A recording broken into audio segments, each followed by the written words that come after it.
الحمد لله والصلاة والسلام على رسول الله وعلى آله وصحبه ومن استنى بسنته واهتدى بهداه. اللهم لا علم لنا إلا ما علمتنا إنك أنت العليم الحكيم وتب علينا إنك أنت التواب الرحيم.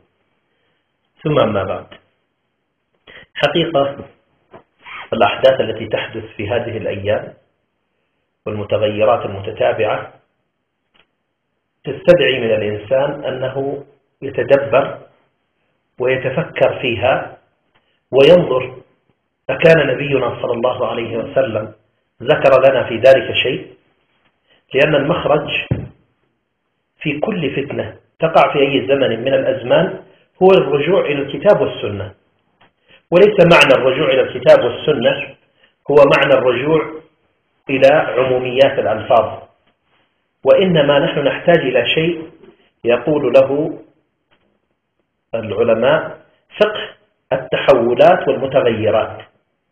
فقه المتحولات والمتغيرات، هذا الفقه هو علم يعتبر موؤود من قديم الزمان ليس من الآن. الصحابي الجليل أبو هريرة رضي الله عنه يقول: أوتيت من العلم وعاءين، أما أحدهما فقد بثثته، وأما الآخر فلو بثثته لذهبت سالفتي أو لقطع هذا البلعوم. المقصود من هذا أن هناك علمين: علم بالفقهيات والأحكام والعقائد، وعلم آخر الذي هو يخص القرار السياسي والنبوءات المستقبلية والشخصيات الميدانية الحاكمة وغيرها. هذا العلم من خاض فيه فعادة يتعرض إلى القتل أو السجن أو التطريد، وهو معنى قول أبو هريرة رضي الله عنه: لذهبت سالفتي. فهو علم قد وئد قديما، واستمر أيضا وأده بسبب التسييس في المراحل العلمية خاصة في زماننا، يعني في الجامعات وفي دور العلم والنشر وغيرها. دخلت بعض الفرق العالمية كالماسونية وغيرها، فحاولت أن تسيس هذا العلم وتسيره وفق منظومة معينة هي أصلا من بداية أمرها تجري على هذا التنظيم والترتيب من أجل أن تصل إلى هدف هي ترسمه، وهذا الهدف هو مخالف للهدف الذي قد رسمه الله عز وجل، وهو كمثل ما ذكر الشيخ خالد سابقا أن اليهود ذكر الله في التوراة: إني يا إبراهيم جعلت النبي الأخير من ابنك الذبيح البكر. هكذا ورد النص. هم أضافوا فقط بعضه كلمة إسحاق، إضافة بس كلمة واحدة، يحرفون الكلمة عن مواضع، حط كلمة إسحاق. فأتى الذي بعده من الأجيال تتابعت، خلاص رسم في عقلها أنه لابد أن يكون هذا من أبناء إسحاق، فإذا خرج من أبناء إسماعيل لابد أن يكذب. فلما خرج الرسول صلى الله عليه وسلم فلما جاءهم ما عرفوا كفروا به، فلعنة الله على الكافرين. اليوم نحن أيضا في الحوادث التي تحصل في الأمة الإسلامية وفي مراحل التغييرات في الأمة، أيضا تسلط اليهود بنفس ما تسلطوا على كتبهم تسلطوا على كتبنا أيضا بعملية تسييس. ربما يكون هذا التسييس أيضا عن طريق أناس من الخونة في داخل الأمة يلبسون لباس الضأن من اللين على قلوب الذئاب. ربما تجد باللباس الأبيض والهيئة والعمامة والهذا، ولكن قلبه قلب ذئب تابع للتحريف وللماديات وللماليات إلى غير ذلك. هذا الذي حصل. نعود مرة أخرى، هذه مقدمة بسيطة في هذا العلم. فلهذا هذا الفقه تعرض للوعد، والفقه هذا نحتاجه بشدة في زمن انتقال المرحلة من مرحلة إلى مرحلة. الأمة تمر في مراحل. الرسول صلى الله عليه وسلم من حديث حذيفة بن اليمان الذي يرويه في مسند الإمام أحمد، وهو أول حديث في الجامع الصحيح، يقول صلى الله عليه وسلم في حديث المراحل، وهو يسمى أيضا كمثل ما سماه بعض علماؤنا يقول بخارطة الطريق، خارطة الطريق. يقول ستكون فيكم النبوة إلى ما شاء الله أن تكون، ثم إذا شاء الله أن يرفعها رفعها، ثم تكون فيكم خلافة راشدة، ثم إذا شاء الله أن يرفعها رفعها، ثم يكون فيكم ملك عاض، ثم إذا شاء الله أن يرفعه رفعه، ثم يكون فيكم ملك جبرية، ثم إذا شاء الله أن يرفعه رفعه، ثم تكون خلافة على منهاج النبوة. هذه 5 مراحل الرسول صلى الله عليه وسلم تكلم، وهي عبارة عن خارطة الطريق للأمة. ثم سكت يعني ينتهي خلاص، من هنا يبدأ من نبوته عليه الصلاة والسلام وينتهي عند الخلافة على منهاج النبوة، تنتهي الأمة بعدها على حسب ما تكلم به العلماء، وشبه إجماع في هذا الأمر، وهو أن النبوة الأولى وهو نبوة رسولنا صلى الله عليه وسلم. الأمر الثاني الخلافة الراشدة، خلافة أبي بكر وعمر وعثمان وعلي. الأمر الثالث الملك العاض، وهو بداية من ملك بني أمية إلى الدولة العثمانية، وهذا يسمى بالعاض بمعنى الحرص، إذا الإنسان حرص على الشيء عض عليه، يعض عليه بأضراسه، فمعناه يعني انتقال الحكم من المرحلة الشوروية إلى المرحلة التوريثية، فيصبح الإنسان ما يورثه إلا لابنه، كمثل ما تحرص على متاع الدنيا والبيت والأثاث والمال وكذا، وما تعطيه لأحد إلا لابنك تورثه فقط. فكذلك الملك نفس الطبيعة، يورث الملك توريثا، بدل أن كان شورويا في عهد الخلفاء الراشدين انتقل في الملك العام إلى ملك التوريث.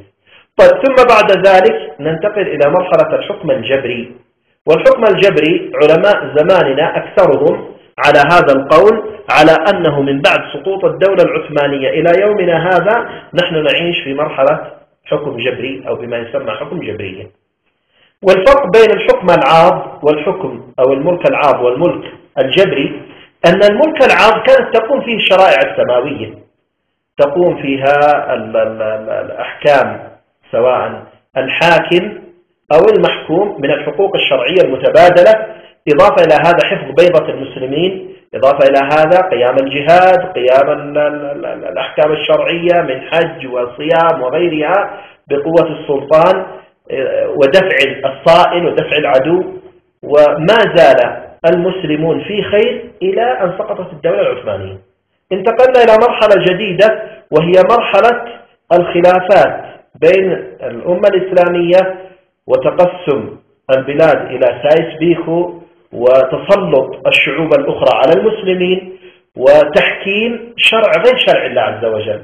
أصبح الشرع الموجود عندنا فقط ثقافة تنقل، ثقافة تنقل، لكن ليس هو يعني على أساس على أنه دين ويدافع عنه ويجاهد عنه كذا وينشر في الأرض، لا، وإنما ثقافة. يقول لك ثقافة الشعب الفلاني الإسلام، كذا يسموه، ثقافة الشعب الفلاني الإسلام، ثقافة الشعب الفلاني المسيحية، ثقافة الشعب الفلاني البوذية، فما أصبحت يعني تندرج ضمن الأحكام الشرعية. وهذه المشكلة أيضا أنها دخلت قوة من الخارج تفرضها فرضا، فمن خالف فيها مصيره القتل والسجن والتطريد. ولهذا الرسول صلى الله عليه وسلم أشار إلى هذه المرحلة بالذات في حديث خاص، وهو أيضا من حديث حذيفة بن اليمان فيما يرويه في كتاب صفة المهدي لأبي نعيم الأصفهاني. يقول صلى الله عليه وسلم: ويح هذه الأمة. شوف بدأ هذه أي كلمة؟ كلمة توعد وزجر ووعيد تهديد. ويح هذه الأمة من ملوك جبابرة. إذن هو يتكلم عن ماذا؟ عن جبري. قال ملوك جبابرة، إذن يتكلم عن الحكم الجبري. طيب ما لهم يا رسول الله؟ قال ويح هذه الأمة من ملوك جبابرة كيف يقتلون ويخيفون المطيعين إلا من أظهر طاعتهم، فالمؤمن التقي يصانعهم بلسانه ويفر منهم بقلبه، ورواية ويفر منهم بدينه. فإذا أراد الله أن يعيد الإسلام عزيزا قصم كل جبار عنيد، وهو القادر على ما يشاء أن يصلح أمة بعد فسادها. ثم قال يا حذيفة: لو لم يبق من الدنيا إلا يوم لطول الله ذلك اليوم حتى يخرج فيه رجل من أهل بيتي تجري الملاحم على يديه، لا يخلف الله وعده وسريع الحساب. نعود مرة أخرى للحديث معاني. يقول ويح هذه الأمة من ملوك جبابرة، ماذا يفعلون يا رسول الله؟ قال يقتلون ويخيفون المطيعين. إذا لابد لنا أن نعرف أولا لفظة المطيع.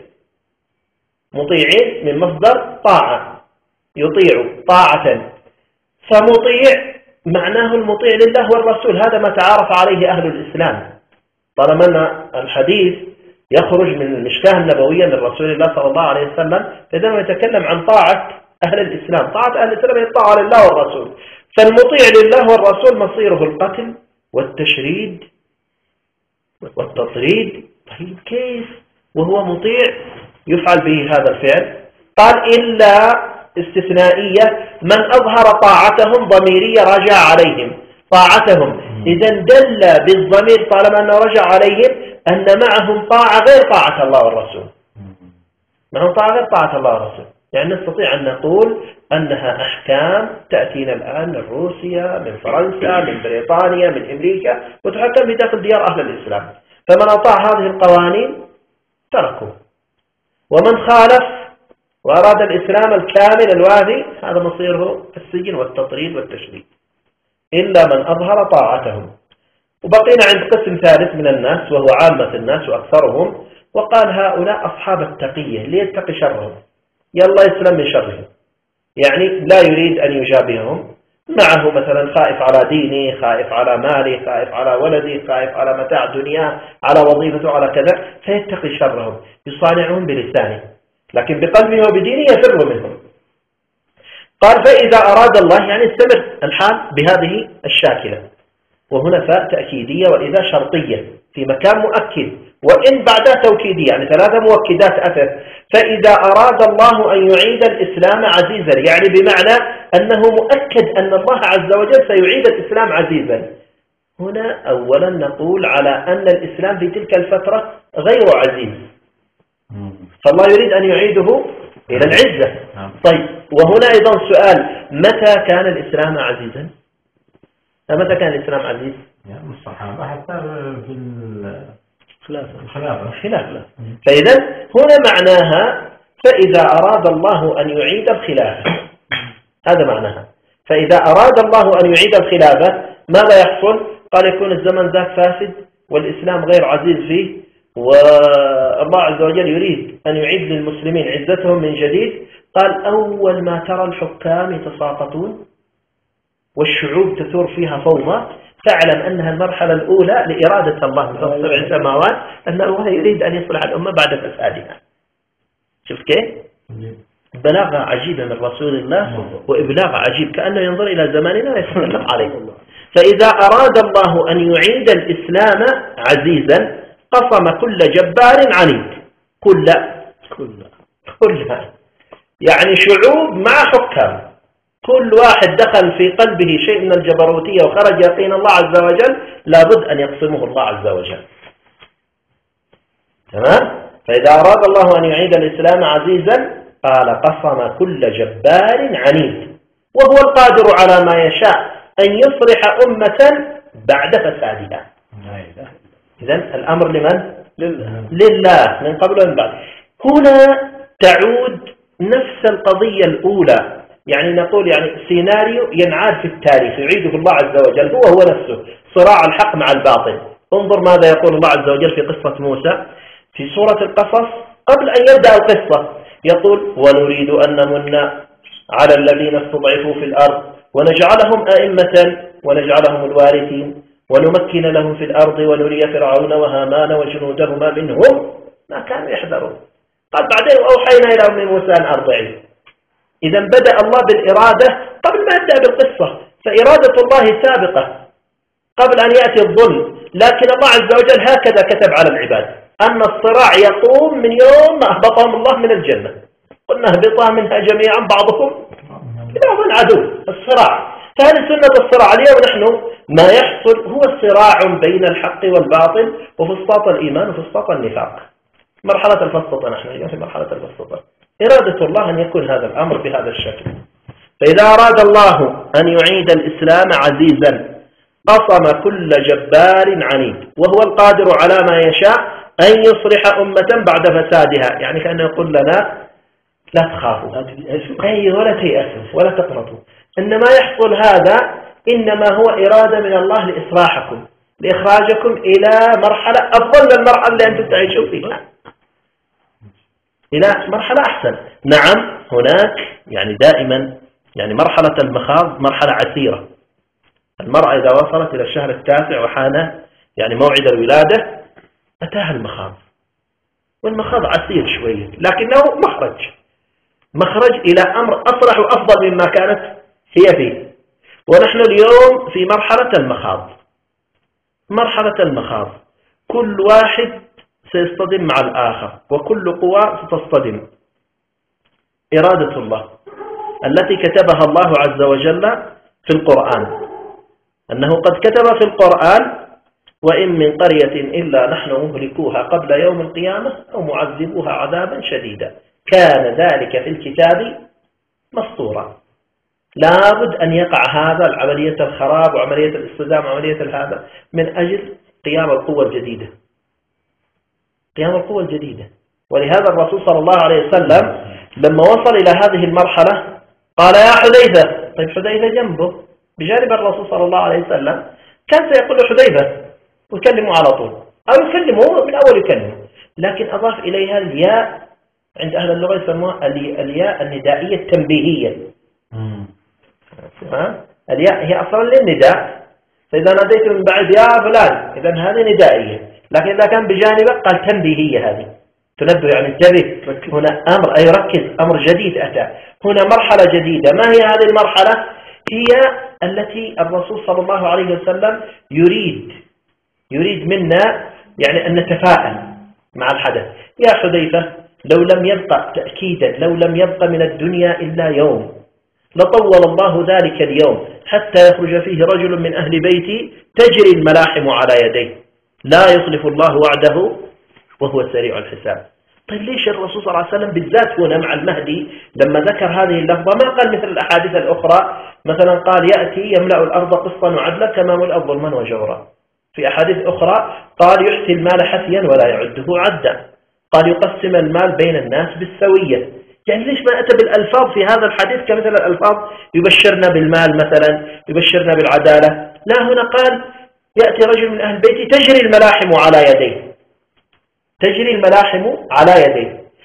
لماذا قال هذا الكلام؟ لأن المقام هنا يحتاج إلى ذلك، لأن المسلمين قد ظلموا في حقوقهم من شعوب أخرى ظلمتهم، فيحتاج هذا المقام إلى رجل يعيد لهم عزتهم وكرامتهم، يقاتل عنهم. تجري الملاحم على يديه. ولهذا لما يخرج المهدي عليه السلام ذكر في الأحاديث أنه تجري على يديه الملحمة العظمى وملاحم الدجال، وينزل عيسى عليه السلام عليه، ولهذا يغلب الأمم كلها. فقال تجري الملاحم على يديه لا يخلف الله وعده وهو سريع الحساب. لأن الذي فرض علينا الحكم الجبري في الأصل مش هم أهل الإسلام، في الحقيقة ليسوا هم أهل الإسلام، وإنما القوة الخارجية التي أتت من الخارج، الاستعمار وغيره الذي دخل علينا، ثم بعد ذلك استعمر فترة وبعدين خلف أيضا أذنابه وخرج ليحكم لا خارج بلادي ويحكم في داخل شعوبنا. فنحتاج إلى قوة لدفع هذا الصائل علينا، هذا العدو الذي أتى علينا نحتاج إلى. فلهذا الله عز وجل يأتي بهذا الرجل قال تجري الملاحم على يديه لا يخلف الله وعده وهو سريع الحساب. طيب اليوم ما تعيشه الأمة يعني من عام 2011 إلى اليوم هي مرحلة تقريبا مرحلة قسم الجباري. إرادة الله عز وجل أراد أنه يعني يقلب الأمور رأسا على عقب، وتضطرب الشعوب ويضطرب الحكام ويتساقطون، وتبدأ الشعوب يدخلون في فوضى، وكل واحد منهم يظن على أن المخرج من هذا الباب. والله عز وجل له مخرج ليس لأحد يدون فيه، وهي الإرادة الإلهية التي توجههم في آخر المضمار كلهم إلى مرحلة واحدة، ما لكم غير هذا الباب. يقول في كتاب الفتن لنعيم بن حماد اجتماع الناس، يعني متى يبدأ الناس يتجهون إلى مرحلة الاجتماع على المهدي؟ خلاص تبدأ القضية عندهم كلهم يجمعون أنه لا مخرج معنا إلا عن طريق هذا الباب. قال من متى؟ قال اجتماع الناس على المهدي سنة 400 بحساب العجم لا بحساب العرب. العجم تحسب بالتاريخ الشمسي الميلادي، والعرب تحسب بالتاريخ القمري الذي هو الهجري اليوم. فهو يقول لك احسبها بالتاريخ الميلادي. سنة 400 تبدأ الأحداث. 400 لها قراءتين، ركزوا هنا شوية. 400 لها قراءتين، إما أن تضع رقم الأربعة وتضع الصفر وتضع 2 فتصبح 204 على قراءتنا اليوم. تمام. والقراءة الثانية 400 تضع 4 وتضع بعدها صفرين تحط 2، 200 تكتب 2 فتصبح 2004. أما القراءة الأولى فهي قراءة غير مقصودة. المقصود الثانية اللي هي 2004. لماذا القراءة الأولى غير مقصودة؟ لأن القراءة الأولى تعتبر قبل عهد الرسول صلى الله عليه وسلم. الرسول مولود في سنة 570 571، فمش معقول على أن الكلام يكون أن المهدي قبل عهد الرسول، ويتكلم عن عهد قادم مش عن عهد سابق. فإذا القراءة الأولى غير مقصودة، لكن القراءة الثانية 400 بمعنى 2004 هي المقصودة. طيب التاريخ الميلادي ينقسم إلى نوعين، هو كان نوع واحد لكن قبل 500 سنة خرج في الكنيسة الكاثوليكية بابا من بابواتهم قام بتعديل التاريخ الميلادي وقدمه 7 سنوات. قدمه 7 سنوات.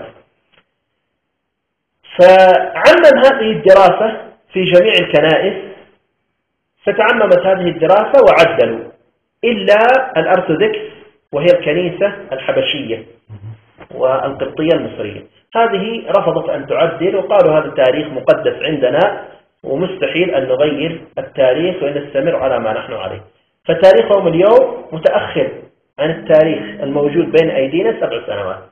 فإذا أردنا أن نحسب على التاريخ الأول الذي كان محسوب قبل 500 سنة، مش على التاريخ هذا الذي هو بين أيدينا. يعني تطرح 7 سنوات لابد من التاريخ. 2011 اطرح منها 7 سنوات. لا إذا هي 2004 نطرح منها ولا لا، هو في عام 2011 قامت الأحداث. اطرح منها 7 سنوات عشان نخرج على التاريخ الرسمي. 2004 بالتاريخ الحبشي بنخرج عليها على عام 2004. سنخرج على نفس الأثر، أنه تلك الأحداث كأن الأثر يقول لنا أنه تلك الأحداث التي حصلت هي عبارة عن قسمة الجبارين من أجل أن الناس يتجهون ويجتمعون على المهدي وتقوم الخلافة الإسلامية ويصلح الله الأمة بعد فسادها. هذا مختصر يعني هذا.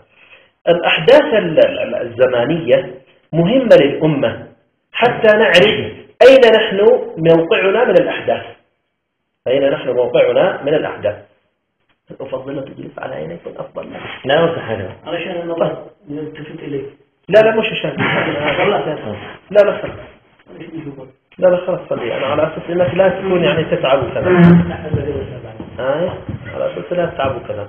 طيب، فالمقصود من وراء هذا الأحداث التاريخية الزمانية نحن نحتاج إليها حتى نحدد موقعنا في الخارطة، في خارطة الأمة إلى أين وصلنا.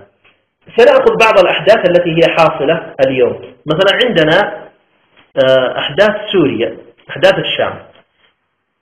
في أحداث الشام ورد عندنا حديث سعيد بن المسيب يقول ستكون بالشام فتنة أولاها لعب الصبيان، كلما سكنت من جانب طمت من جانب آخر فلا تتناهى ويطلبون المخرج فلا يجدونه حتى ينادي مناد من السماء يسمع أهل كل لغة بلغتهم يعم أهل الأرض جميعا ألا إن أميركم فلان فذلكم المهدي حقا فذلكم المهدي حقا فذلكم المهدي حقا.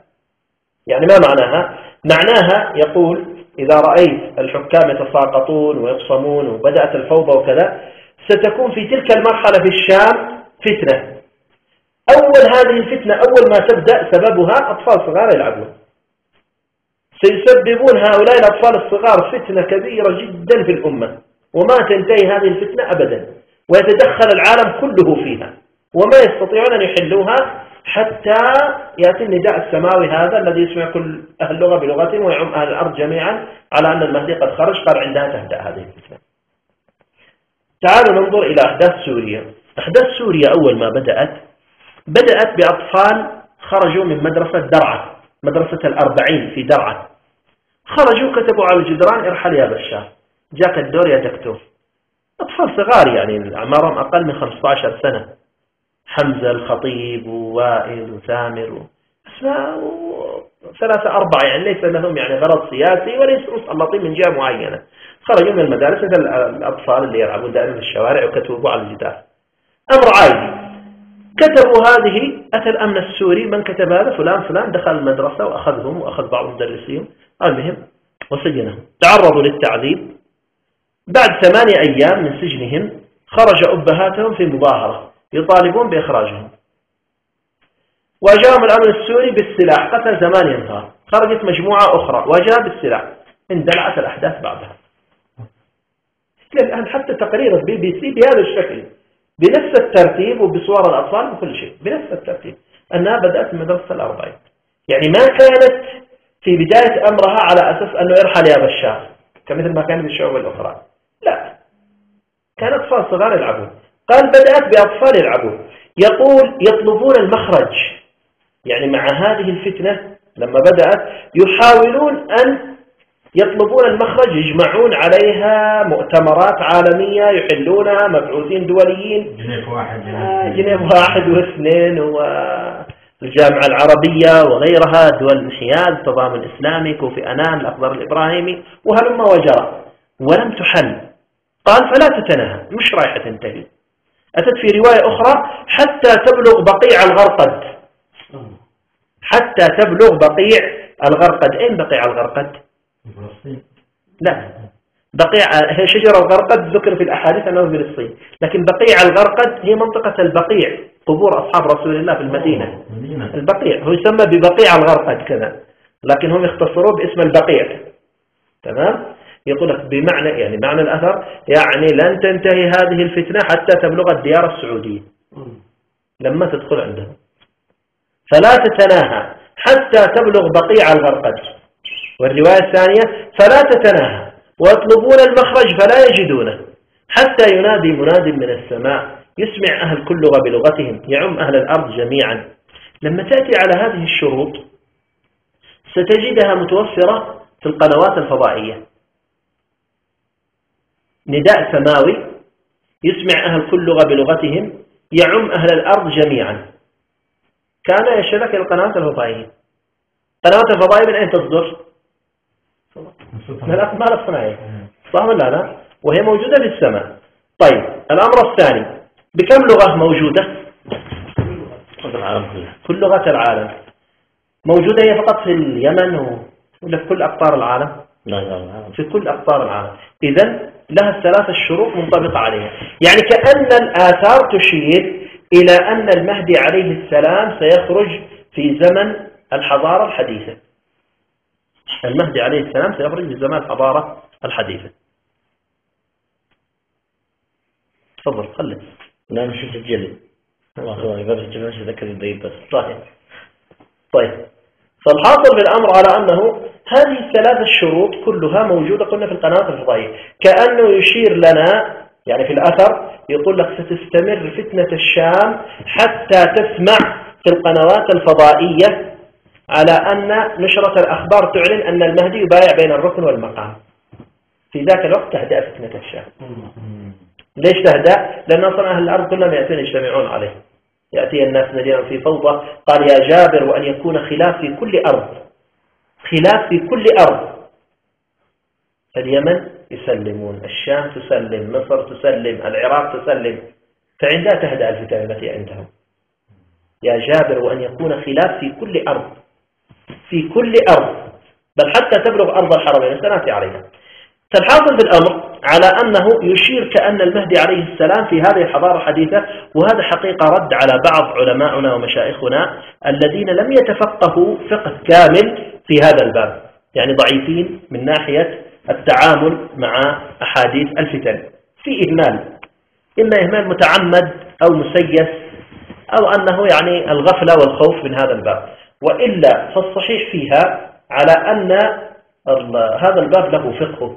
إذا أتينا في الأحاديث سنجد أن المهدي عليه السلام، بعض الأحاديث الأخرى تشير إليه أنه يخرج ما بين مكة والمدينة، يذهب إلى مكة والمدينة ذهابا وإيابا 3 مرات، وإذا حسبناها ذهاب وإياب لوحدها 6 مرات في أقل من شهر. حتى يقول الإمام البرزنجي يقول وهذا يدل على أن المهدي من أصحاب الخطوة تطوى له الأرض.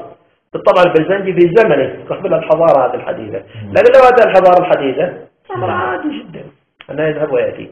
الأمر الثاني أيضا في الملحمة العظمى، الرسول صلى الله عليه وسلم يتكلم عن الملحمة فيقوم إليه عمران بن الحصين فيقول يا رسول الله من إمام الناس يوم ذاك؟ من هو الخليفة على المسلمين؟ قال مهدي رجل صالح من أمتي. طيب ماذا يقول الرسول في الملحمة العظمى؟ يقول وإن السفود في ذلك الزمان ليخترق الرجل العظيم، وإن السفود في ذلك الزمان ليخترق الرجل العظيم. قال السفود هو شوك صغير أو هو حديدة صغيرة مدببة، يعني الرصاصة والشظية. يقول ولا يضر الرجل يوم ذاك أن يكون معه الصمصامة الذي يجدع الأنف، أن يكون معه القناة أينما وضعه أبانه. يقول في ذلك الزمن أنت لا تحتاج إلى سيف حاد، أنت تحتاج إلى قصبة مفرغة أينما توجهها تصيب بها. واضحة. يقول وإن الطير لا يقذف عليكم وعليهم. فما هو هذا الطير اللي يقذف علينا وعليهم؟ طيران. يقول وإن الطير لا يرشقكم من أجنحته بنيزك من نار. النيزك قال قطعة الحديد التي تكون فوق رأس الحربة، الحديدة التي تكون فوق رأس الحربة ومدببة وتكون ملتهبة نار تنطلق من جناح الطائر.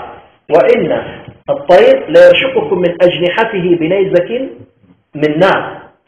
تمام. يقول فتمطر عليكم السماء نارا من كبريت ونارا من زفت ونارا من نفط. قال فيقعون في مهيل من الأرض بعد صواعق ورواجف تصم الآذان. فيقعون في مهيل يعني الأرض تتحول إلى أرض رمادية، إلى رماد الأرض تتحول. فيقعون في مهيل من الأرض بعد صواعق ورواجف تصم الآذان. فما هي هذه إذا كانت سيوف ورماح وخيول؟ مش معقولة يأتينا أصوات بهذا الشكل تصم آذاننا. الأرض ترتعد تهتز والصوت كمثل صوت الرعد يضرب، يعني إشارة إلى الطائرات والهواء. طيب وكذلك الآثار في هذا الباب كثيرة، إلا أن قلنا الإهمال الفقهي في هذا الباب فقه التحولات ضعف جانبه عند العلماء، ولا موجودة في كتب الفتن وكتب السنن. طيب نرجع مرة أخرى إلى أحداث الشام. يقول فيها أن صاحب الفتنة في الشام رجل يقال له الأصهب، رجل يقال له الأصهب. والأصهب هو اسم من أسماء الأسد. الأسد اسمه ضنفر والليث وقسورة والحارث وأسامة والأصهب، فيعني معناه اسمه فيه لفظة الأسد. تمام. واسمه واسم أبيه على 8 أحرف. بشار حافظ 4، بشار وحافظ على 8 أحرف. قال عنه في الرواية يقول طويل العنق مديد الجسم أزرق العين أصفر اللون مصفح الرأس جعد الشعر مسترسل الذراعين والساعدين يقتل الحرية ويقتل الأطفال والنساء ويطحنهم بالقدور وينشرهم بالمناشير. كأن أكثر هي نفسها القدور البرامي فجبته على غير الناس. واضح. وبعدين مثل ما قال القدور المفجرة هذه والبراميل المفجرة، شوف اللفظة إيش يقول؟ يطحنهم بالقدور، ما قال يطحنهم في القدور. فلو قال في القدور يحتاج القدر أن يكون موجود ويضعهم فيه ويطحنهم في داخله سواء بزيت حار أو ماء حار أو بأي طريقة أخرى. لكن لما يقول بالقدور يدل على أن القدر من فوق آتي. لفظ دقيق جدا. يطحنهم بالقدور. قال يقتل الحرية، يقتل الحرية. ثورة مش اسمها ثورة الحرية، ثورة اسمها حقا ثورة الحرية. ولذا حتى هم ينادون يكتبون في أعلام حرية حرية يكتبون في أعلامهم كذا. واتت رواية أخرى أن تأتي الرايات السود من قبل المشرق والرايات الصفر من قبل المغرب فيلتقون في سرة الشام، فعند ذلك البلاء العظيم. أتت الرايات السود من المشرق وهي تنظيم القاعدة، وأتى الرايات الصفر وهي حزب الله، وهذا من لبنان وهذا من أفغانستان، والتقوا في وسط سوريا. حتى قال في كتاب كنز العمال فيلتقون في سرة الشام، قال وسرة الشام دمشق، دمشق العاصمة بالفعل، تكلم على العاصمة، قال فعند ذلك البلاء العظيم. وفي رواية فويل لأهل الشام من الجيش الهازم وإلى لأهل الشام من الجيش المهزوم، يعني البلاء كله على الشعب، البلاء كله يقع على الشعب. تمام؟ طيب هذه بعض الروايات التي تتكلم عن الشام في وقت خروج المهدي، وهي ليست كلها وإنما هذه بعض يعني الإجماليات. نأخذ بعض ما يقع في العراق. حادثة شنق صدام حسين مذكورة في الآثار النبوية، يقول عن أبي هريرة رضي الله عنه قال يقتل خليفة العراق، يقتل خليفة العراق، وأتت في رواية أخرى في الأخبار وبين يدي المهدي يكون في العراق شنق وفي مصر شنق، يكون في العراق شنق وفي مصر شنق. قال يقتل خليفة العراق فيخرج عليهم رجل مربوع القامة كث اللحية أسود الشعر براق الثنايا فويل لأهل العراق من أشياعه المراق. هذه تحقيق الألباني، تحقيق مهيب البوريني فويل لأهل العراق من أتباعه المراق، يعني عند الألباني أشياعه، عند مهيب البوريني أتباعه. طيب ثم يخرج المهدي منا أهل البيت فيملأها قسطا وعدلا كما ملأ ظلما وجورا. معناه ماذا؟ أنه قبل ما يخرج المهدي بين يدي المهدي، ذكر في الرواية الأخرى بين يدي المهدي، يعني قبل ما يخرج بفترة سيكون في العراق أن حاكم العراق خليفة العراق يعني حاكم العراق يقتل شنقا، وفي مصر شنقا. فهل سيشنق مرسي؟ الله أعلم، أو غيره. لنأتت في بعض الألفاظ قال وأن يقتل أهل مصر كبيرهم، في رواية أميرهم، هل سيكون أو غيره الله أعلم. طيب قال بعده قال يخرج عليهم رجل مربوع القامة، مربوع القامة يعني جسمه وسط مستعرض الكتفين كمان. قال يخرج عليهم رجل مربوع القامة كث اللحية يعني معه لحية براق الثنايا يعني تلمع ثنايا أسود الشعر فويل لأهل العراق من أشياعه المراق أو أتباعه المراق. هذا الرجل تقريبا تنطبق هذه الصفات على مقتدى الصدر، مقتدى الصدر. وخرجوا معه فيلق بدر كتائب المهدي وجيش المهدي كتائب الموت، وهذه القوى أذاقت أهل العراق الويلات أول ما خرجت بعد قتل صدام حسين. قال فيا ويلكم من أشياعه، حتى اللفظة شيعة من أشياعه، والرواية الأخرى أتباعه المراق. قال ثم يخرج المهدي منا أهل البيت، يعني استمر الحال كذا حتى يخرج المهدي عليه السلام. طيب ننتقل إلى مصر. هناك أيضا في أحداث في العراق نتجاوزها تجاوزا للوقت. في مصر قال سفياني مصر جبار قصير فيغلب الأبقع على ملكه ويقتل ويخرب مصرا، فإذا سمع بالعائد في البيت أرسل إليه جيشا فيأتي المدينة فيخربها، وهو الذي يخسف بجيشه في البيداء. ما معناه؟ يعني قبل ما يخرج المهدي عليه السلام سيكون في مصر حالة انقلاب، في مصر سيكون حالة انقلاب، سيكون معك رجل جبار قصير وآخر معه مبقع. هذا الجبار القصير ينقلب على هذا الأبقع، قال يغلب في الرواية الحديثة ينقلب، في الزمن الأول يغلب الأبقع على ملكه يعني انقلاب.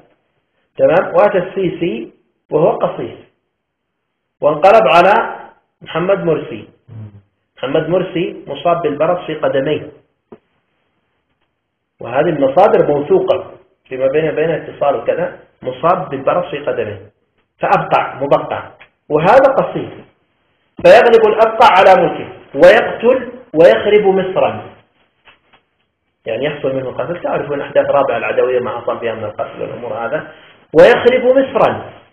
من بعد مصر تخرب، شوف إلى يومنا هذا سيناء تدمير وداخل القاهرة وقتل وفوضى، ويخرب مصرا.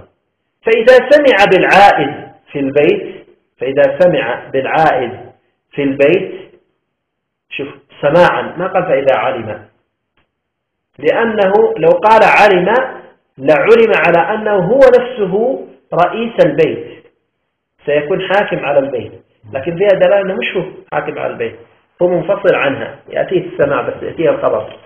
فإذا سمع بالعائد بالبيت، والعائد هو المهدي عليه السلام، المهدي عليه السلام، فإذا سمع بالعائد في البيت أرسل إليه جيشا، يعني معناه. وإذا أتينا في أحاديث الخسف، أحاديث الخسف التي ذكرت عندي، حديث ذكر أنه يأتي من الشام الجيش، وحديث ذكر أنه يأتي من جهة المشرق، وحديث هنا يأتي من جهة مصر، فمعناه على أنه جيش تحالفي يتحالف، يعني معنا ناس يأتون من الشام وناس من مصر وناس من المشرق ويتحالفون يكونون جيش موحد ويأتون إلى جهة المهدي عليه السلام. العائد هو المهدي عليه السلام الذي يعود عائد بالبيت أو يعود بالحرم، وهو المهدي عليه السلام.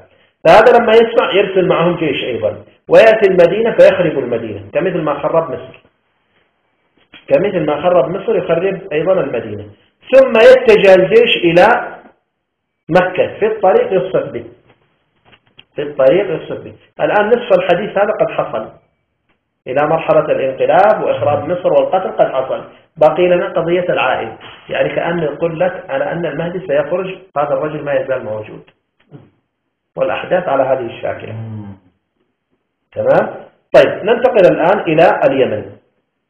في اليمن تقع 4 أحداث، في اليمن سيقع 4 أحداث أو 5 أحداث. الحدث الأول حدث الترحيل، حدث الترحيل، أن اليمانيون يرحلون من داخل الجزيرة العربية إلى اليمن، هذا الحدث الأول. الحدث الثاني على أنه يبقى بعض اليمانيون هناك يتعرضون لضغوطات. الحدث الثالث على أنهم بعد الترحيل اليمنيون يعيشون فترة أحزاب وانتخابات. الحدث الرابع على أنه يكون على أهل اليمن رجل يقال له منصور، رجل يقال له منصور. الحدث الخامس على أنه يحصل قتال بين أهل اليمن وبين أهل الحجاز. هذه 5 أحداث. نبدأ من الأول. يقول عن عبد الله بن عمرو بن العاص: وجلس في مسجد دمشق وحوله أهل اليمن، ليس حوله أحد غيرهم، فقال: كيف بكم يا أهل اليمن إذا أخرجناكم من الشام إلى أطراف يمنكم واستأثرنا بها عليكم؟ قالوا: وكائن ذلك يا أبا عبد الرحمن؟ قال: نعم ورب الكعبة. فسكت اليمانيون، فقال: ما لكم لا تكلمون؟ قالوا: أفنحن فيه أظلم أم أنتم؟ قال: بل نحن أظلم. فقال اليمانيون: إذن فسيعلم الذين ظلموا أي منقلب ينقلبون. قال: أما لو أدركت ذلك الزمان لكنت مع أهل اليمن ولخرجت معهم وإن لهم الغلبة، وإن لهم الغلبة. طيب، هنا يتكلم عن مرحلة أن يعني العدنانيين، لأنه عبد الله بن عمرو بن العاص قرشي، وقريش تعود إلى عدنان، واليمانيون يرجعون إلى قحطان، فمعنى أن العدنانيون سيرحلون القحطانيون، سيرحلون القحطانيون، واليمنيون سيكونون حينها مظلومين. قال: نحن فعلنا شيء يستحق ذلك؟ قال: لا. قال: فسيعلم الذين ظلموا أي منقلب ينقلبون. أتت في الرواية الأخرى توضح أدق من هذا، قال: يلي المهدي، وهنا المهدي يعني رجل صالح وليس المهدي الأكبر، لأنه سيأتي ذكر المهدي بعده. يلي المهدي فيعدل ثم يموت، ثم يلي من أهل بيته من يعدل، ثم يلي من يجور ويسيء، حتى ينتهي إلى رجل منهم فيجلي اليمن إلى اليمن، فيجلي اليمن إلى اليمن، ثم يلي بعده أخوه، في روايات أخوه عبد الله، ثم يسيرون إليه فيقاتلونهم ويولون عليهم رجلا من قريش يقال له محمد وهو المهدي. على يد ذلك اليماني تكون الملاحم وتفتح القسطنطينية ويخرج الدجال وينزل عيسى عليه السلام. معنى هذا على أنه سيكون هناك أسرة تحكم، وذكرها ناس يعدلون ناس يجورون حتى ينتهي إلى رجل منهم، يعني أسرة واحدة يتداول فيها الحكم. هذه الأسرة أكبر علامة فيها أنها ترحل اليمنيين إلى اليمن. فإذا استقرأنا التاريخ من أوله إلى يومنا هذا لا نجد أن اليمنيون ترحلوا في فترة من الزمن غير في الفترة السعودية اليوم، ورحلوا في أزمة الخليج ما يقرب يعني من 1.5 مليون يمني. كم 300,000 ودحين أيوه هي كم كان يعني السنة الماضية؟ هي بدأت من أزمة الخليج إلى يومنا هذا وهذه تتتابع. طيب أول رجل فيهم أقام لهم ملكا وهو عبد العزيز بن محمد بن سعود الكبير الذي كان في عام 1115 في عهد محمد بن عبد الوهاب وليس عبد العزيز بن عبد الرحمن. هذا أول قبل 300 سنة. قبل 300 سنة. هذا هو أول من أقام لهم ملكا، وكان رجلا عادلا وشهد له العلماء وكتبوا عنه في التاريخ حتى لقبه بعض العلماء بمهدي زمانه كمثل ابن جناد والغنيم ورضا كحالة وغيرهم، لقبوه بمهدي زمانه. ثم مات تولى من أهل بيته أناس يعدلون وتولى من جار وساء وتداول الحكم فيما بينهم. قال حتى غائية إلى أن يصل الحكم إلى رجل منهم يعني من نفس الأسرة فيجلي اليمن إلى اليمن، فيجلي اليمن إلى اليمن يعني يرحل اليمنيون بأعداد كبيرة إلى اليمن. وهذا استغراق، الاستغراق باللفظة استغرق، فيجلي اليمن هي الجنس اليمني إلى اليمن. تمام. قال بعده يلي بعده أخوه عبد الله، تولى بالفعل بعد فهد عبد الله. قال من بعده من بعد عبد الله ثم يسيرون إليهم فيقاتلونهم، يعني يحصل قتال بينهم وبين اليمنيون، وهذا هو الذي حاصل في يومنا هذا. بعدها قال ثم يولون عليهم رجلا من قريش يقال له محمد وهو المهدي، يعني المهدي يخرج بعد هذه الحرب مباشرة. إذا نحن في خارطة الطريق لما نأتي مرسومة من قديم الزمان مرسومة. نحن الآن على أحداث خروج المهدي، ولهذا يعني المرحلة التي نعيش فيها اليوم هي مرحلة يعني فقط انتقالية من مرحلة الحكم الجبري إلى مرحلة الخلافة الراشدة.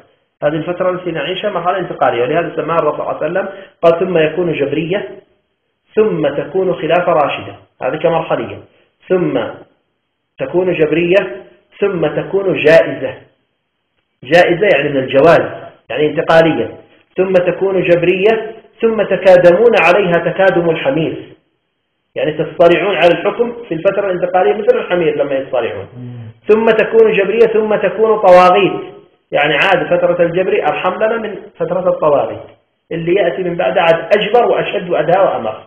ولهذا حتى اليوم شوف الناس يتكلمون على ألسنتهم كذا يقول الله رضي الله على أيام عفاش عاد أحسن من هذه الأيام.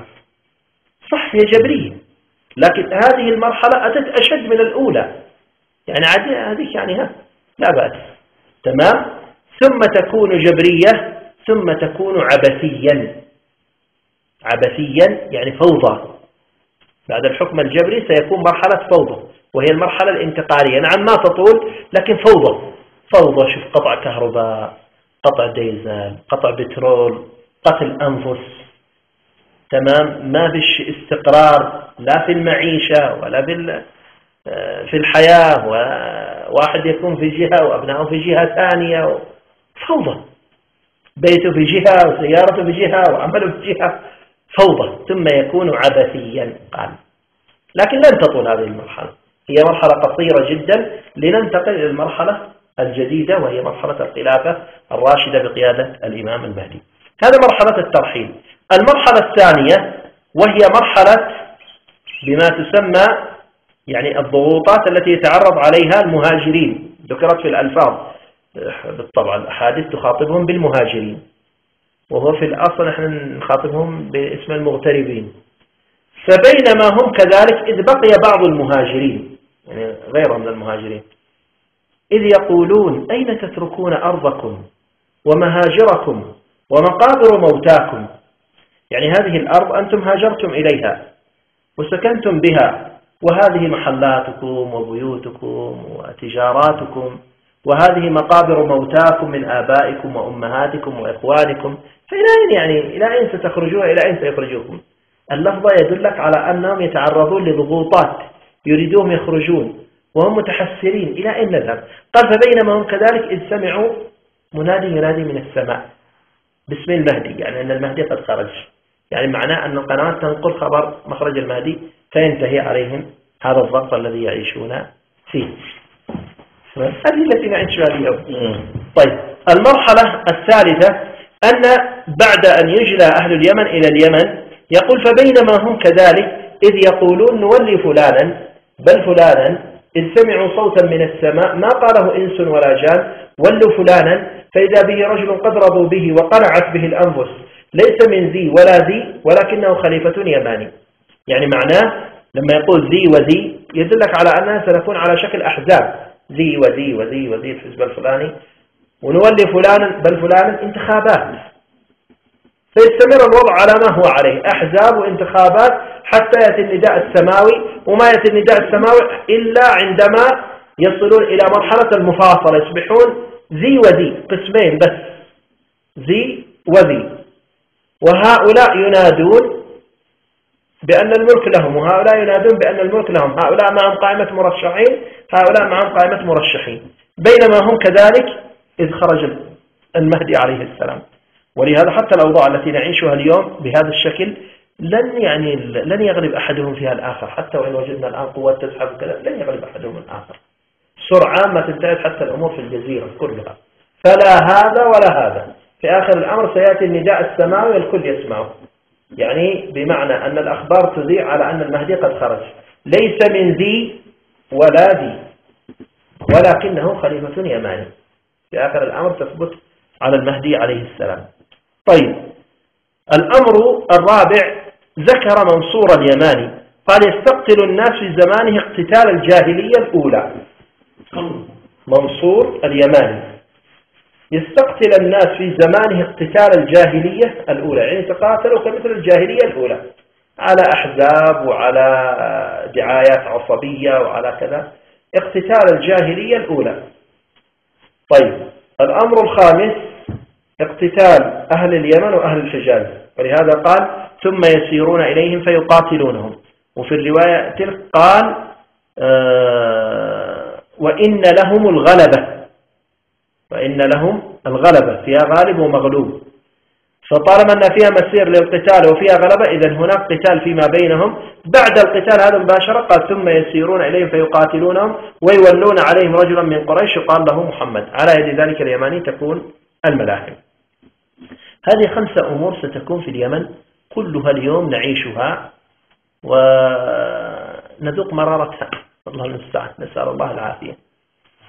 الأمر الأخير وهي الأحداث التي تقع في الحجاز. ما هي الأحداث التي ستقع في الحجاز؟ أولا هناك الأحداث التي حصلت، منها الأسرة التي ترحل اليمنيين إلى اليمن وهذا قد حصل.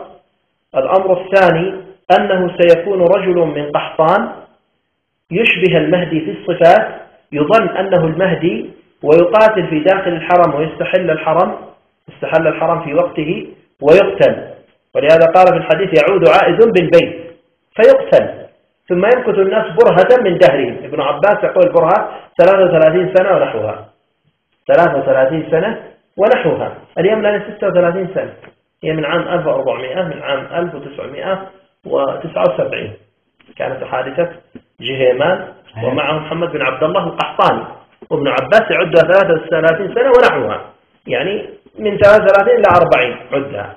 قال يعود عائد بالبيت فيقتل ثم يمكث الناس برهة من دهرهم ثم يعود عائد آخر يعني غير الأول، فإن أدركته فلا تغزونه فإنه جيش الخسف.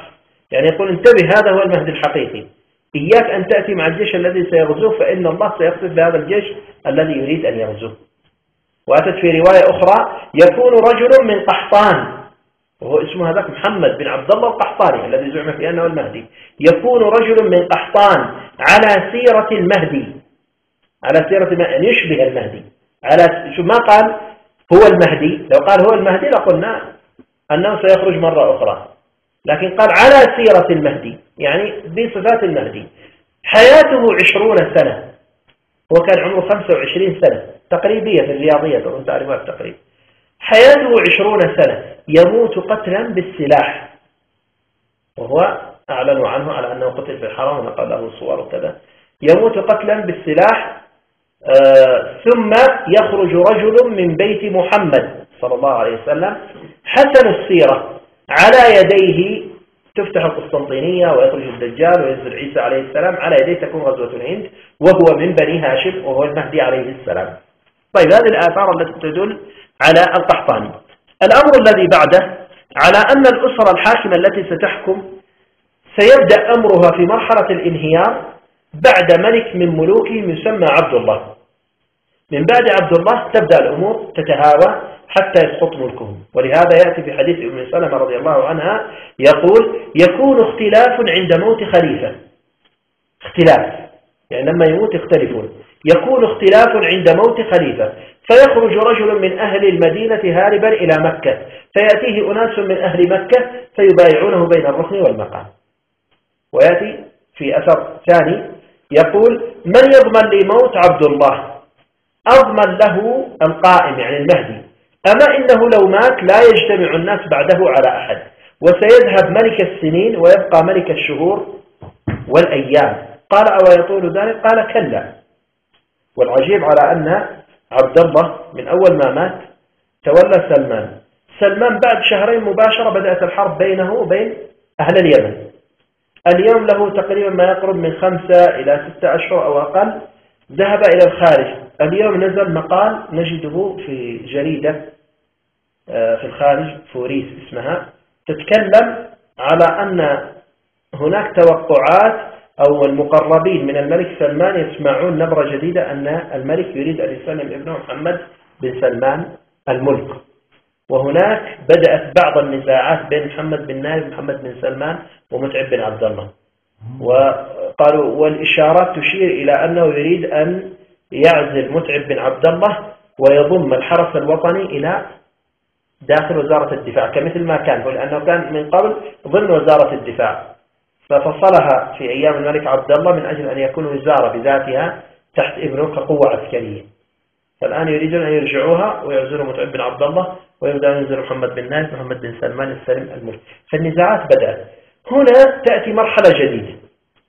في حديث ثوبان رضي الله عنه قال: يقتتل عند كنزكم 3. في رواية يقتتل عند داركم يعني عند الكعبة 3. كنزكم كأنه يشير إلى شيء مكنوز في الأرض في تلك الفترة يظهر، وكأنه البترول لأن الكنز هو ما كنز تحت الأرض. وداركم كأنها الكعبة، واضحة أنها كعبة. وابن كثير في النهاية لما ذكر الحديث هذا قال: أي قتالهم عند الكعبة. يقتتل عند كنزكم 3 أو عند داركم 3 كلهم ابن خليفة أو كلهم من بيت رجل واحد، ثم لا يصير الملك إلى أحدهم، يعني ولا واحد يأخذ الملك من بعدهم. وذكر بلفظة الملك في مستدرك الإمام الحاكم: ثم لا يصير الملك إلى أحدهم، ثم تطلع الرايات السود من قبل المشرق فيقتلونكم قتلا لم يقتله قوم. رايات السود كأنها الدولة الإسلامية حق العراق وكذا، ستأتي تتسرب إلى الداخل، تبدأ بأعمال في الداخل كمثل ما يحصل في هذه الأيام. ثم لا يصير الملك، ثم تطلع الرايات السود فيقتلونكم قتلا لم يقتله قوم، ثم يجيء خليفة الله المهدي. في ذلك الوقت الفوضى العارمة من كثرة القتل، 3 الذين يقتتلون، الفوضى في كل أرض قائمة، الأمور منتعشة بين الكل. في ذلك الوقت يخرج المهدي عليه السلام ويخرج به مجموعة من الناس يبايعونه بين الركن والمقام. ثم يجيء خليفة الله المهدي فإذا رأيتموه قال: فبايعوه فإنه خليفة الله المهدي. الآن نحن فقط في المرحلة الأخيرة. الاقتتال أكثره يتم في شهر الحج، الله أعلم، نحن ما نعلم أنه هذا الحج أو الحج الذي بعده أو الذي بعده ما نعلم، لكن أنه بشهر حج. قال: يحج الناس معا ويعرفون معا على غير إمام، يعني يذهبون إلى الحج مع بعضهم ويذهبون إلى عرفة مع بعضهم والملك مش موجود، سواء كان مخلوع أو ميت أو مسافر في الخارج. يعني لو استمر بهذا الشكل الآن بالخارج وحصلت فوضى في الحج فاعلم على أنها هي التي ذكرت في الأحاديث: يحج الناس معا ويعرفون معا على غير إمام. فبينما هم نزول بمنى الثار فيهم كالكلب فيقتتلون حتى تسيل العقبة دما. ثم يفزعون إلى خيرهم فيأتونه وهو ملصق وجهه بالبيت فيقولون هلم فلنبايعك. في ذلك الوقت يبايعون المهدي عليه السلام. فالآن التي بقيت يعني من الأحداث في الأحاديث اقتتال الثلاثة ودخول الراية السود عليهم، ويكون في حج سنة من السنوات الفوضى قد عمت فيما بينهم، فعليها يخرج المهدي عليه السلام، ومن هناك تبدأ مرحلة الفرج على الأمة. نسأل الله وإياكم أنها ما تطول. قولوا آمين. آمين. هذه صفات زمنية لتحديد الخارطة متى يخرج المهدي. بعدين تأتي الصفات المكانية والصفات الشخصية للمهدي، يعني ما هي الأماكن التي يخرج منها. ممكن نأخذ في المكانية وبعدين الباقي نشوف اللي وقت. لا نقل الشيء كله. طيب ما أدري وقتكم، أنا ما أريد فاضيين. طيب الصفات المكانية يعني هي تكمل الصفات الزمانية. طالما أن عرفنا أننا نحن اليوم في زمن خروج المهدي، يعني عبثا أي قوة الآن ستتحرك أنها تريد مخرج للأمة من طريق غير هذا الطريق، هذا عبث يعتبر. ولهذا أنا أذكر هذا الكلام جيدا أيام محمد مرسي يوم ما صعد على السلطة، تذكرون لا؟ كان بالطبع الإسلاميين متفائلين في تلك الفترة، تفاؤل قوي جدا وكذا. فكنت أقول لهم من خلال الآثار التي نقرأها أن الأمر لن يستمر قرب خروج المهدي، وهناك أحداث ربما تسقطه، فما كان إلا قليل حتى انقلبوا عليه. وكان حتى البعض يقول أنتم تعيشون يعني أحلام اليقظة، والمهدي وغيره بعد 50 ولا 100 سنة ولا 500 سنة، لا تحلموا بقريب. فلما حصلت الأحداث وسقط محمد مرسي كذا كانت الصدمة، اليوم رجع أكثرهم على هذه الاسطوانة أنه خلاص ما بقى إلا المهدي وكذا. اليوم بعد ما بدأت التحركات حق القوة هذه وكذا، بدأ البعض يتفاعل من جديد، وأن لا المهدي عادك بعيد وزي كذا. قلنا سننظر. الأمر أمر الله، تحديد الخارطة. اليوم نحن نعيش في أحداث المهدي، وكل الذي يحصل ما هو إلا سنة التدافع من الله عز وجل، ولولا دفع الله الناس بعضهم ببعض. وحديث رسول الله صلى الله عليه وسلم أيضا لا يخرج المهدي حتى لا يبقى قيل ولا ابن قيل إلا هلك. لا يبقى قيل، الأقيال أقيال الناس يعني رؤوس الناس. فلهذا سيجربون كل الجماعات وسيجربون كل القوى، وفي الأخير تفشل. العام الماضي في 27 من ذو القعدة دخل الشوطيين صار لنا ما أكملوا السنة تكملوا، أتت القوى الجديدة سنن. وهذه نفس النظام لن تنتهي، لن تواصل طريق. نفس الكلام سيحصل بعض الأمور وكذا، واستمتعت الأمور. لا ما بش مخرج إلا بهذه الطريقة، هكذا قال.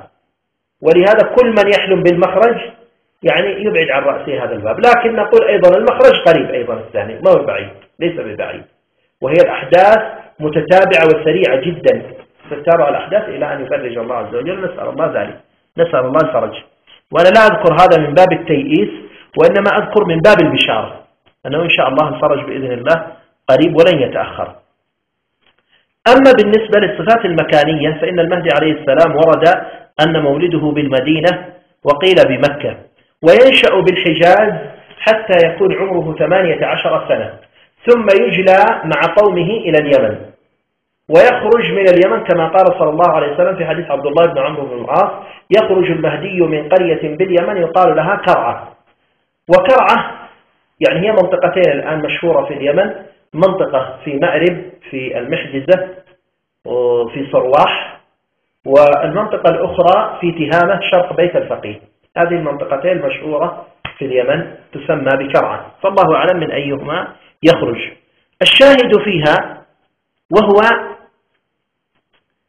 أنه ما علاقة المهدي باليمن، خاصة وأن كعب الأحبار يقول: ما المهدي إلا من قريش، وما الخلافة إلا في قريش، غير أن له أصلا ونسبا في اليمن. وحديث رسول الله صلى الله عليه وسلم وهو يقول: إن ابني هذا سيد، وأشار إلى الحسن رضي الله عنه، وسيخرج الله من صلبه رجلا يملأ الأرض قسطا وعدلا كما ملأ ظلما وجورا. ويقول أيضا يخرج رجل في آخر الزمان يملأ الأرض قسطا وعدلا كما ملئت ظلما وجورا، فقام إليه سلمان الفارسي فقال يا رسول الله من أي ولدك هو؟ فقال من ولدي هذا، وأشار إلى الحسين. ويقول في رواية أخرى لفاطمة والذي بعثني بالحق إن منهما مهدي هذه الأمة، إن منه مهدي هذه الأمة. فجمع الروايات يقول في المرقاه قال وهذا يدل على أن ابن حجر الهيثمي يقول وهذا يدل على أن المهدي عليه السلام من ذرية الحسن والحسين، فمعناه أن له الولادة الكبرى من أبيه في الحسن وفي أمه من الحسين، أو بالعكس، يكون بالعكس، يعني أنه يجمع بين النسبين. ويقول صلى الله عليه وسلم المهدي من ولدي أو من ولد فاطمة، فمعنى ذلك أنه من آل بيت رسول الله، وبما نسميهم اليوم نحن بالهاشميين أو السادة أو الأشراف، يعني من هذه الأسر. إلا أن السيناريو عندما نجمعه مع الأحاديث الأخرى يدل على أن المهدي من الأسر الهاشمية المتواجدة في اليمن، الأسر الهاشمية المتواجدة في اليمن، فيخرج أبويه فيسكنان في مكة أو المدينة، يعني يهاجرون إليها، وهناك يولد لهم هذا الغلام وينشأ حتى يكون عمره 18 سنة. ثم قال في الرواية قال يجيء من الحجاز، وفي الرواية الأخرى فيجري اليمن إلى اليمن فيخرج معهم، فمعناه على أنه بحكم أنه في حكم اليمانية فيرحل معهم إلى اليمن، ثم بعد ذلك يعود ويبايع وهو ابن 40 عاما أو ابن 40 سنة، يبايع بين الركن والمقام. طيب، فمن هنا يلقبه في الأحاديث إذا رجعنا إلى كتاب الفتن يقول على يد ذلك الخليفة اليماني، هكذا يقول على يد ذلك الخليفة اليماني الذي يفتح القسطنطينية ويخرج عليه الدجال وينزل عيسى عليه السلام، على يديه تكون غزوة الهند وهو من بني هاشم. إذن الذي نفهمه مش معنى هذا على أنه يمني أي أنه في تأصيله العرقي يرجع إلى قحطان، لا، وإنما يمانيته بحكم مواطنة قومه فيها، وإنما هو هاشمي من آل بيت رسول الله صلى الله عليه وسلم، وولادته تكون في مكة والمدينة، ثم يرحل إلى اليمن ويخرج من قرية يقال لها كرع. الحاصل على أنه الذي نفهمه من هذا يلقب بالخليفة اليماني، وكأنه هو شاهد لحديث رسول الله صلى الله عليه وسلم، وهو الحديث الحسن كان هذا الأمر في حمير فانتزعه الله فجعله في قريش ثم يعود إليهم، يعني إلى حمير مرة أخرى. فمعنى ذلك على أن الحكم يرجع إلى حمير بحكم أن المهدي مواطن يمني يعتبر، فيأتي ويلقب بالخليفة اليماني، فيكون الأمر في حمير. ولهذا يقول لما يخرج المهدي عليه السلام من مكة قال فيبايع بين الركن والمقام، فيأتيه جيش من قبل الشام فيخسف به في البيداء، فيخرج وهمدان وزراؤه وخولان جيوشه وحمير أعوانه، ويكسر الله جمعه بتميم، ويسير ورايته أمامه، وتحالفه ثقيف وغداف. فذكر القبائل اليمنية الكبرى أنهم هم الذين سيكونوا وزراؤه حلفاؤه وجيوشه، يعني بمعنى أن القوة اليمانية هي المهيمنة وهي التي تقوم في الأصل عليه. طيب، هذا بالنسبة للأحاديث المكانية. ثم بعد ذلك يبايع بين الركن والمقام ويخرج من هناك. قال فيأتيه عصائب أهل العراق وأبدال أهل الشام ونجائب أهل مصر، ولم يذكر أهل اليمن لأنهم في الأصل هم الذين قاموا معه، لأنهم في الأصل الذين قاموا معه فلا داعي لذكرهم، أنها ذكر الذين يأتونه من الخارج. تسلم إليه المناطق، ثم بعد ذلك يقوم بالملحمة العظمى في الشام، ثم يقاتل في بيت المقدس. وهذا دلالة على أن بيت المقدس ستكون في يد غير يد المسلمين، في يد اليهود، ويقاتلهم وينتصروا عليهم. وهو معنى تقريبا قوله تعالى في سورة الإسراء فإذا جاء وعد الآخرة ليسوءوا وجوهكم وليدخلوا المسجد، سماه مسجد، كما دخلوه أول مرة وليتبروا ما علوا تتبيرا، أي يحققون النصر تحقيقا وينزلون الخلافة. ولهذا قال ينزل خليفة من بني هاشم بيت المقدس، ينزل خليفة من بني هاشم بيت المقدس. وفي رواية علي بن أبي طالب ويكون مهاجره بيت المقدس، يعني هناك. ولهذا ذكر بعده مباشرة قال على يد ذلك الخليفة اليماني، على يد ذلك الخليفة اليماني، يعني الذي يكون في بيت المقدس وهو ملك بيت المقدس. طيب، هذه تسمى الصفات المكانية أو الأحاديث المكانية التي تدل على المهدي أين خروجه ومولده وتحركه.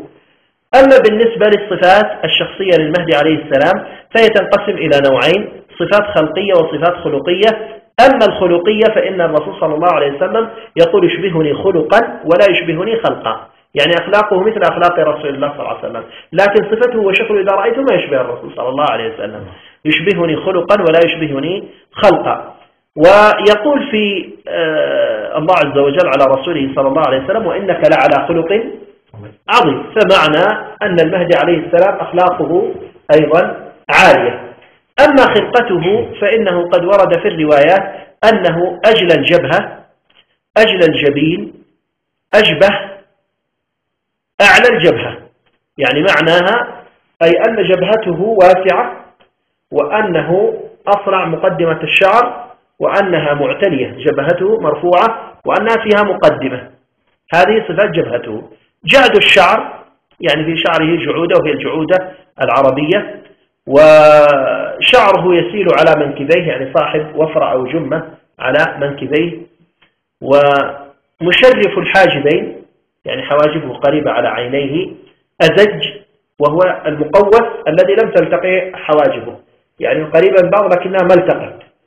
غائر العينين، يعني أعينه إلى الداخل، أعين يعني فيها وسع عينيه.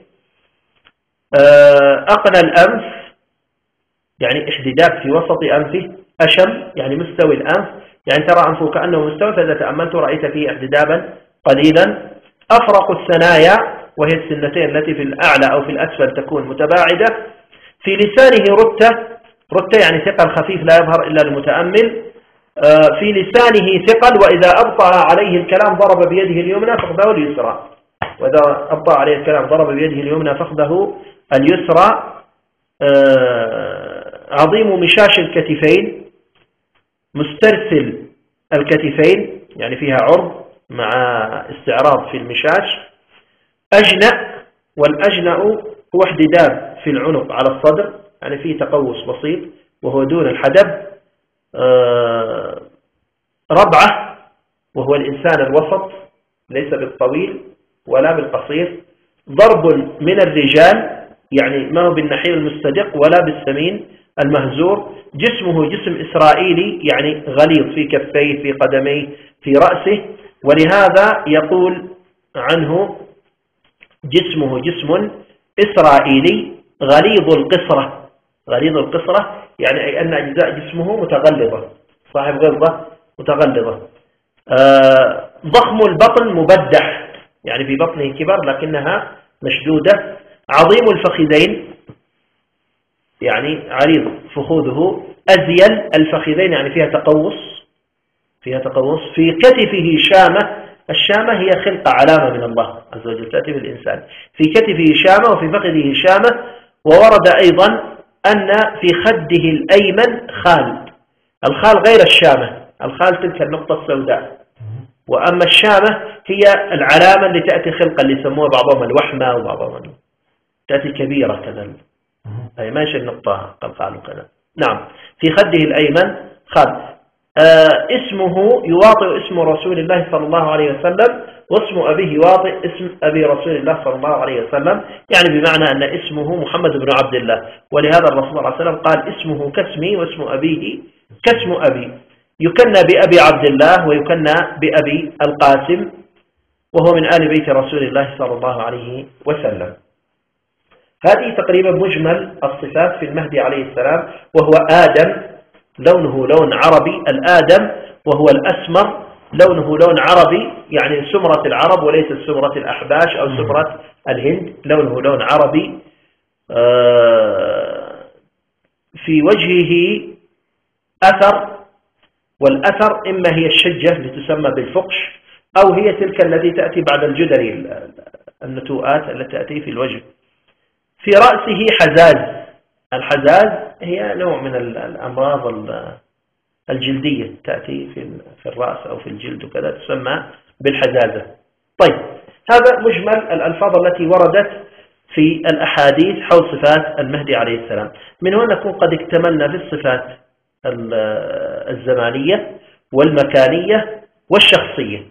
بقينا في المسألة المهمة وهي الأخيرة، وهي حركة الظهور. يعني أن المهدي عليه السلام طالما أن هذا زمنه، فما هو دورنا نحن؟ ما هو دورنا نحن؟ وهل المهدي عليه السلام قبل ما يبايع بين الركن والمقام له إرهاصات نعرف على أنه حضر زمانه وربما نعرفه بها؟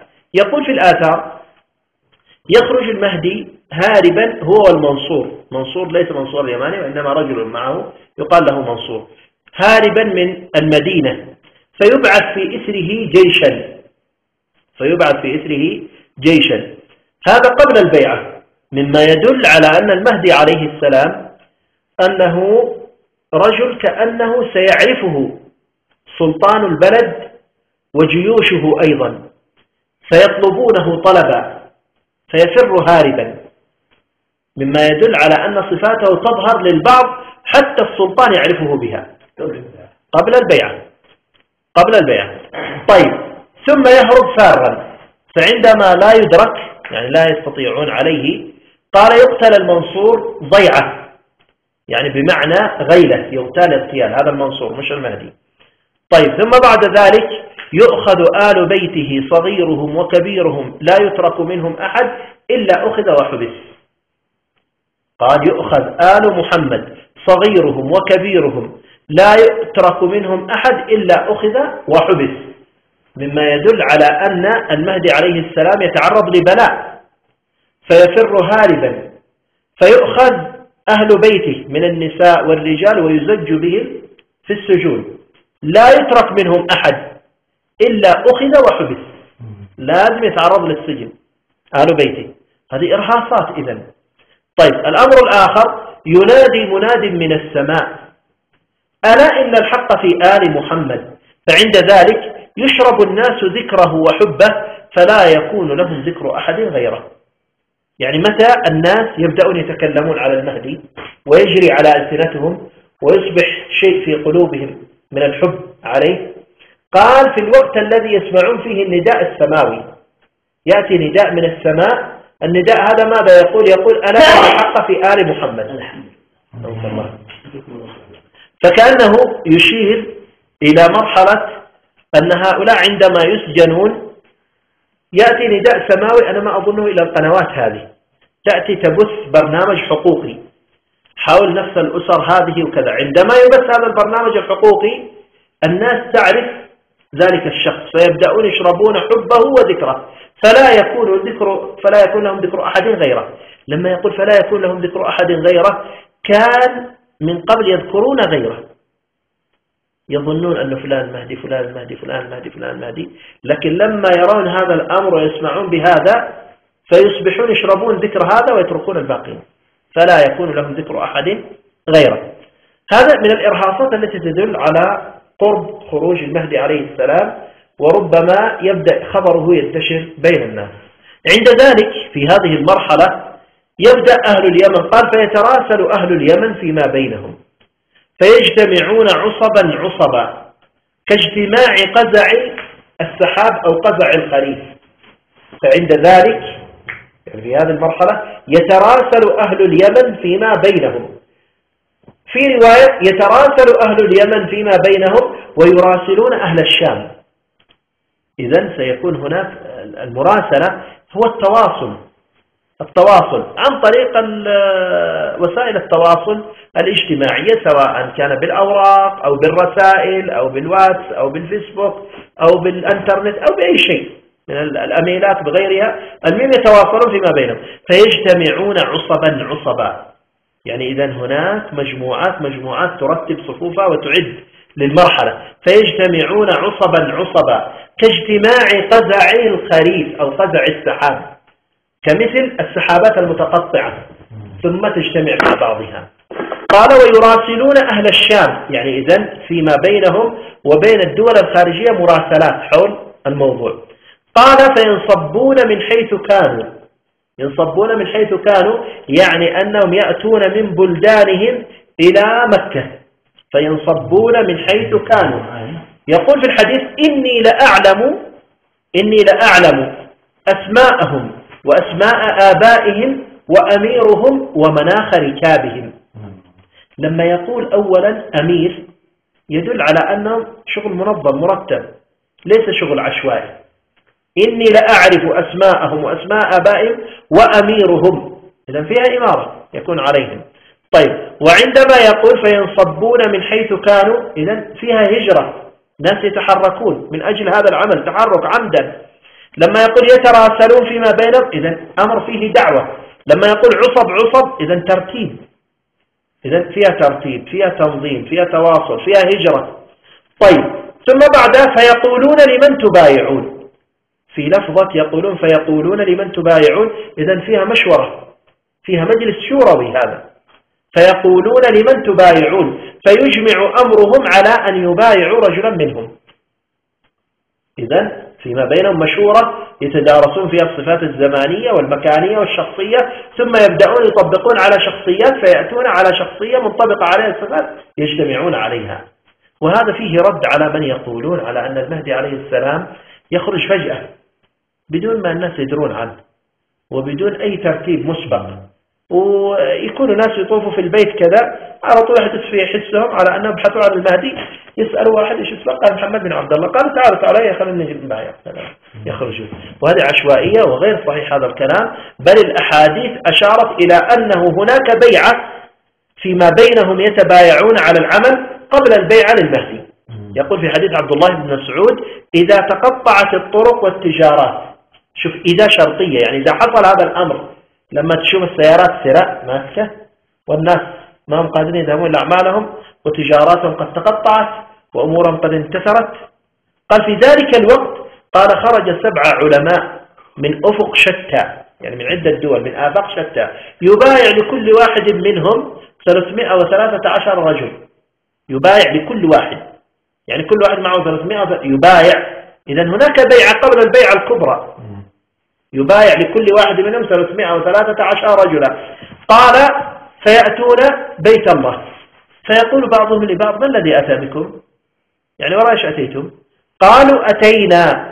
إذن هنا في عمدا هم آتين مرتبين على هذا، بينهم بيعات وبينهم ترتيب عملي. قالوا أتينا في طلب هذا الرجل الذي تهدأ على يديه هذه الفتن، قد عرفناه باسمه واسم أبيه وأمه وحليته.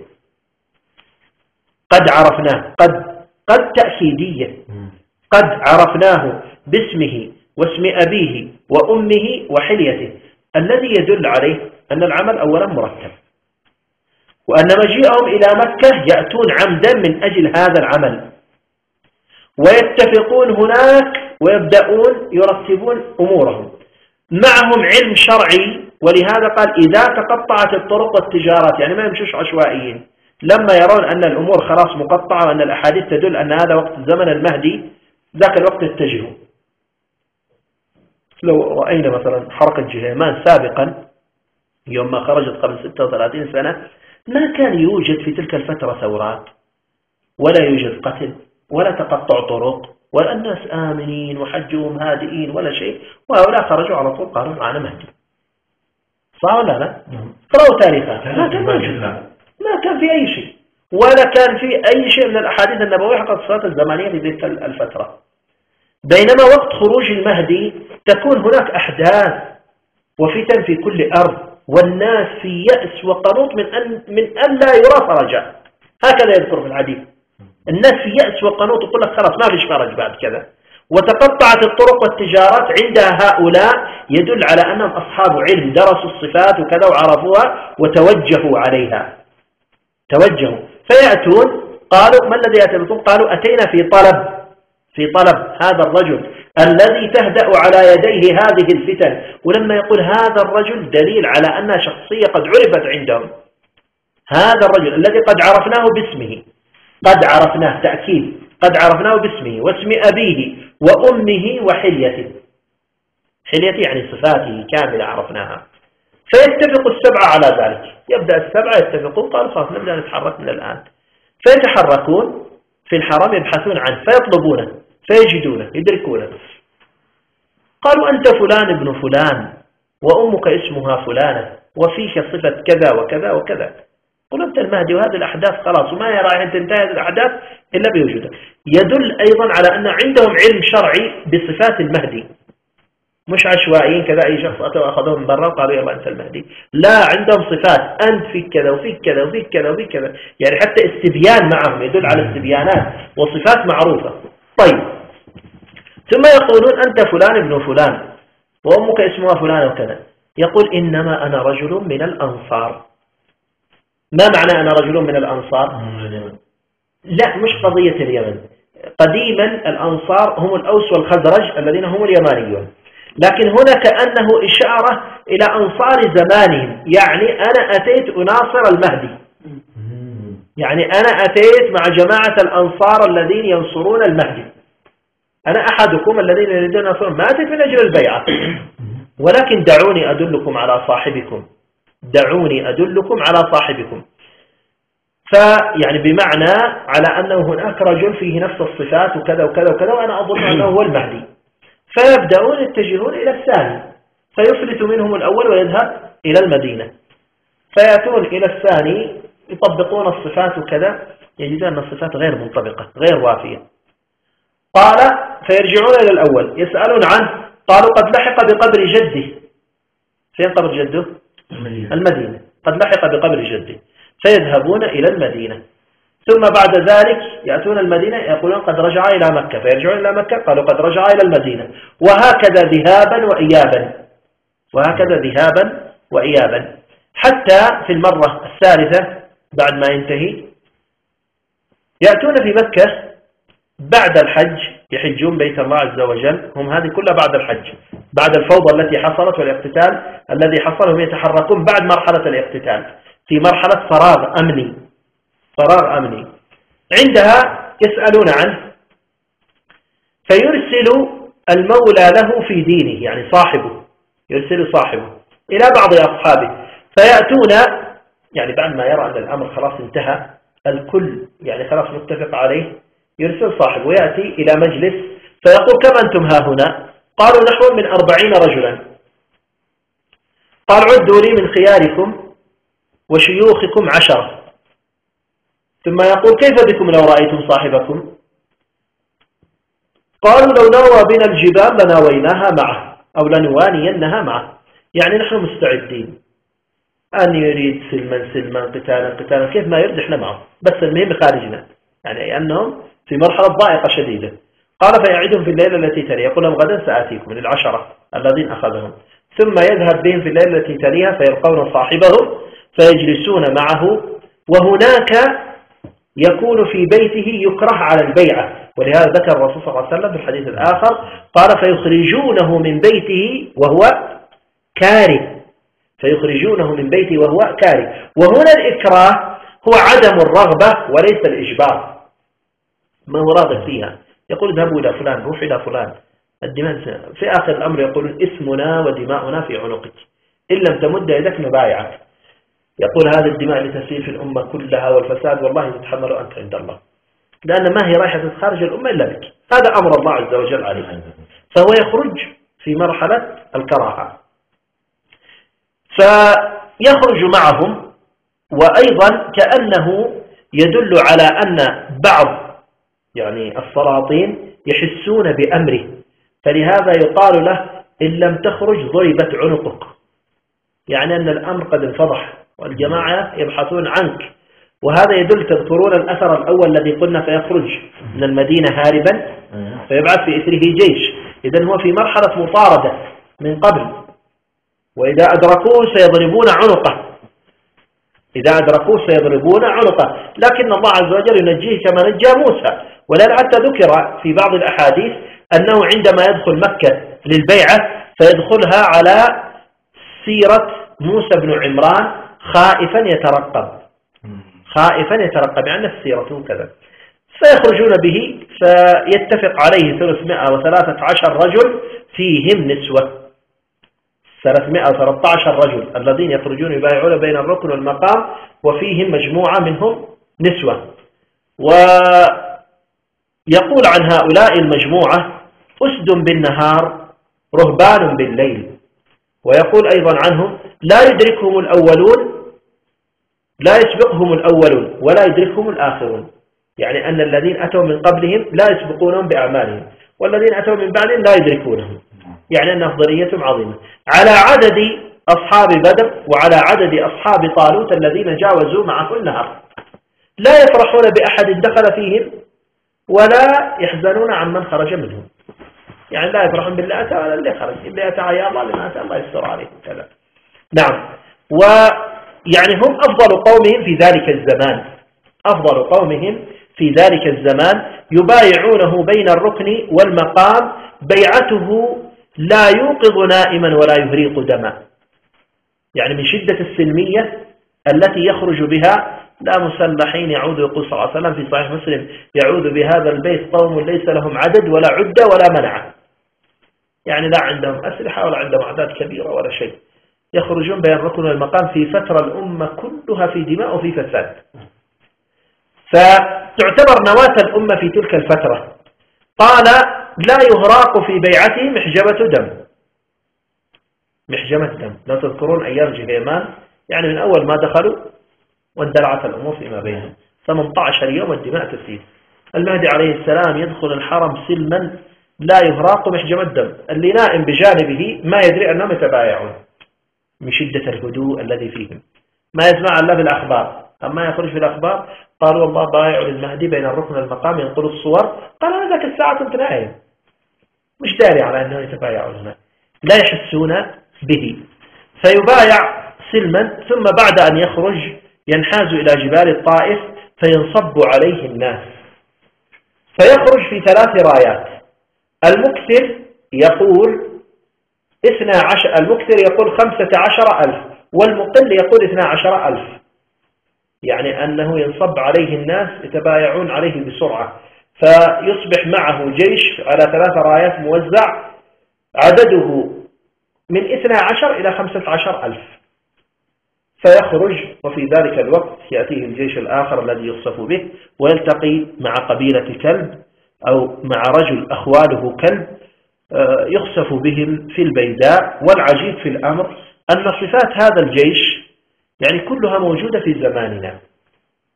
يقول والخيبة لمن لم يشهد غنيمة كلب ولو بعقال، ولو بعقال، يدل على ماذا؟ أن العقال شيء مميز سيكون في زماننا على الجيش الذي يأتي.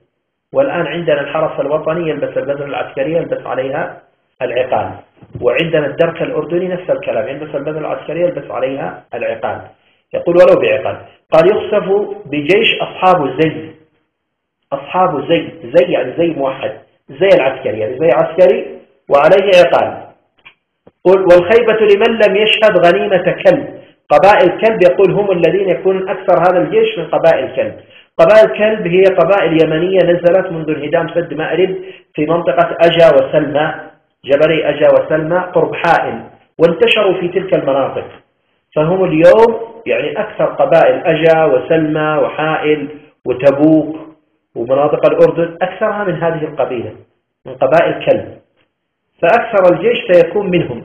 والعجيب في الأمر أن اليوم يعني الحرس الوطني أكثره من الشمامرة، ويقال أن الشمامرة ينتمون إلى هذا الفرع من القبائل.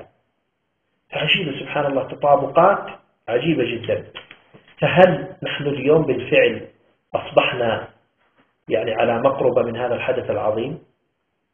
أنا أخيرا أقول أسأل الله وإياكم أن ندرك هذا الأمر وأن نكون من جنوده ومن أتباعه ومن المناصرين، وأن يرفع الله عز وجل عن الأمة الغمة والهم واليأس والقنوط، وأن يفرجها بهذا الرجل المبارك إنه على ما يشاء قدير.